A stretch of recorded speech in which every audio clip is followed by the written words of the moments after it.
Hello, I'm Chris Hartwell, and welcome to The Heartbeat. Today we're going to be talking about Peter Atencio's Keanu. Join me, won't you?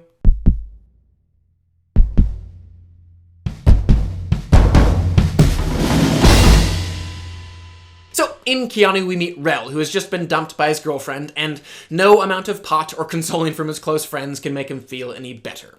Nothing but Keanu, who is probably one of the world's cutest kittens who just happens to turn up on our hero's doorstep in search of a home. Unfortunately, this solace-providing feline is found to be cute by others as well, specifically a group of rather infamous drug-dealing thugs who kidnap the kitten and force our hero and his good friend Clarence on a rescue mission to bring the cat home. Now, this is actually only the second straight-up comedy review that I've actually done right after the Coen brothers' Hail Caesar, unless, of course, you count as the Golden Globes did Ridley Scott's The Martian, which was obviously just an uproarious comedy in space, basically Galaxy Quest 2. And I've got to say, reviewing comedies is incredibly difficult, if only because, almost more than any other genre, they are justifiably subjective, and not even just person to person, but viewing to viewing. I, for example, can find films like Monty Python and the Holy Grail or The Naked Gun hilarious.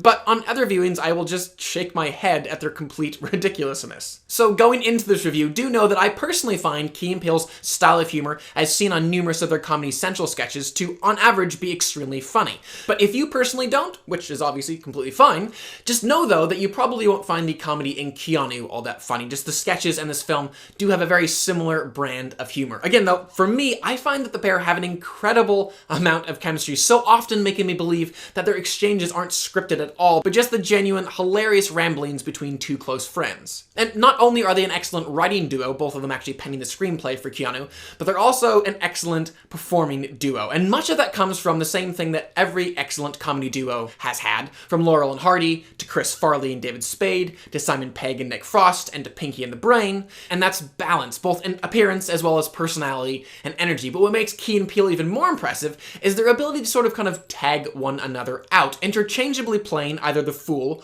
or the straight man, but each with his own unique energy and focus, and this is certainly seen in Keanu. And also on display in this film, and related to balance, is just this comedy duo's ability not only to do the absurd, but do it in an impressively relatable way, which is phenomenally difficult, but when accomplished, allows us as an audience not to just laugh at the characters on screen, but laugh with them. And for example, in this film, some of the most hilarious moments are watching these two guys, who are about as straight-laced as they come, needing to act like these really ridiculously tough thugs, and both Key & Peele can play those characters so well. But what makes those moments really enjoyable are watching the moments before and after they don that persona, and just the looks on their faces as they can't believe what they're doing. So even as they can take things to these extremely insane places, for me the best moments of any Key & Peele sketch, or in this case film, are the moments where I go, that is hilarious. Sometimes painfully so, not because it's fake or false, but because it's true. Also, speaking of their sketches, as much as I enjoy them, I so appreciated that this film wasn't just one long greatest hits montage of their past work. That's not to say they don't include certain references to their Comedy Central shorts, but it's not overwhelming, and I don't think too much enjoyment will be lost for those who haven't seen them. And speaking of references, that is something else that I really enjoy about these guys' comedy, just how culturally and pop culturally informed it is, and how much fun they have often turning certain stereotypes on their head. And obviously from the title to the title character, this film was very much referencing last year's incredibly entertaining Keanu Reeves' John Wick, which featured an ex-assassin forced on a killing rampage after some thugs killed his adorable puppy. Where Keanu doesn't completely blow me away, though at the same time I have to admit that many other sketches turned feature film have done this so much worse. Let's not even begin to talk about MacGruber or The Ladies' Man. That being actually finding an engaging narrative backbone to sustain, in this case, a 100-minute film, because on Keanu there can occasionally be, during those moving the plot forward scenes, just this feeling that the actors and director don't really know how to pace and focus those scenes for a feature film, because the requirements for a feature film scene like that are so very different to a comedy sketch scene like that. In a feature film, they need to build one on top of the other, aiming to serve the entire film, where on a comedy sketch, it's get in, make the audience laugh, and get out. So for example, on this film, there's a romance subplot between Rel and one of the female thugs, as well as some marital difficulties between Clarence and his wife. Neither of which are uproariously funny, nor do they need to be, but what those scenes could be and should be are moments for me as an audience member to be able to more fully invest in these characters as real, relatable humans, because obviously I've never sold drugs or murdered anyone, at least I hope that's obvious. So having the characters deal with something as everyday as relationship drama should create even more of a connection between them and me as an audience member. As it is, the moments kind of end up just detracting from what is working, as well as slow the overall pace of the film. And something else that a comedy should definitely keep in mind, especially when it's attempting to play for laughs, over-the-top language, violence, and sexuality, while in other moments, attempting to be grounded and realistic, is if you don't really delicately segue one to the other, that R-rated content will very quickly become off-putting instead of humorous. And fortunately, this only did happen a couple of times on Keanu.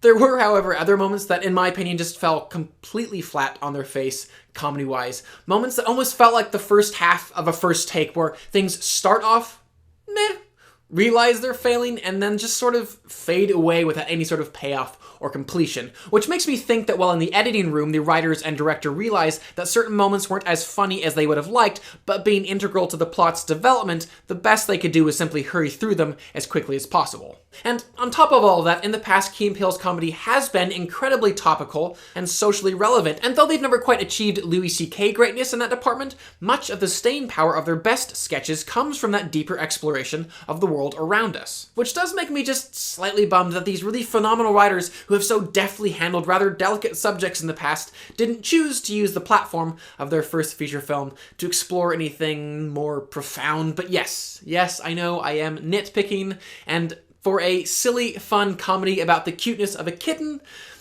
this film really did not need to be anything more than it was to be very successful and very humorous. So for all those reasons, I will give Keanu a 3.5 out of 5. I would still love to know what you guys thought of the film. Did you love it? Did you hate it? What's your favorite Key & Peele sketch? Any of them specifically that you would love to see turned into a feature film? Definitely comment below and let me know. Also, please do subscribe. I'm going to continue to review films and television on this channel, and I would love for you all to stay up to date on all of those things.